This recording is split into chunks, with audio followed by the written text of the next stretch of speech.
11/4/2022 তাৰিখে দিনৰ প্ৰায় 12:30 বজাত আমি এটা সিক্ৰেট ইনফৰমেশ্যন লাভ কৰিলোঁ। সেই সিক্ৰেট ইনফৰমেশ্যনৰ ভিত্তিত আমি আমাৰ খাকৰাজান নাকা চেকিং পইণ্টত আমি নাকা ছেটআপ কৰিলোঁ।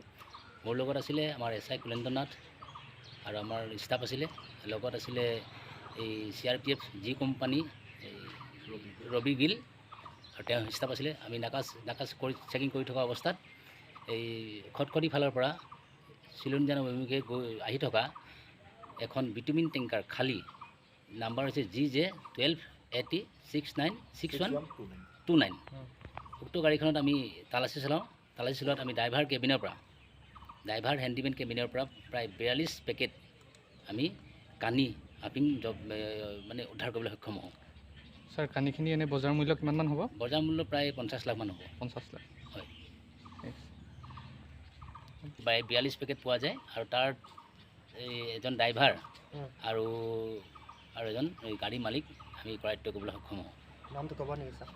গাড়ী মালিকৰ নাম আছিলে বাবুলাল বিষ্ণয় আৰু ড্ৰাইভাৰজনৰ নাম আছিলে জালাৰাম বিষ্ণয়। তেওঁলোক ক'ৰ বুলি জানিব পাৰিব? ঘৰ ৰাজস্থান। ঠিক আছে।